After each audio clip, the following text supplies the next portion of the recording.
સરપંચ શ્રી, ગામના આગેવાનો, ગ્રામજનો તથા મારા આદરણીય પ્રિન્સિપલ શ્રી, શિક્ષકગણ તેમજ મારા વહાલા વિદ્યાર્થી મિત્રોને મારા પ્રણામ। હું આજે ડોક્ટર એપીજે અબ્દુલ કલામ વિશે બે શબ્દ રજૂ કરીશ। ડોક્ટર અબ્દુલ કલામનો જન્મ 15 ઓક્ટોબર 1931 દક્ષિણ ભારતના રામેશ્વર તીર્થના એક ગરીબ કુટુંબમાં થયો હતો। તેઓનું પૂરું નામ અવુલ ફકીર જૈનુલાબ્દીન અબ્દુલ કલામ છે, પણ તેઓ ડોક્ટર એપીજે અબ્દુલ કલામ અથવા તો અબ્દુલ કલામના નામથી જાણીતા છે।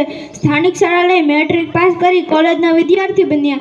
વિજ્ઞાનનું ઊંચું શિક્ષણ ચેન્જમાં લઈ વિમાનમાં પાયલોટની નોકરીમાં નિષ્ફળ ગયા, તો પણ તેઓ ક્યારેય ઉદાસ થયા નહીં।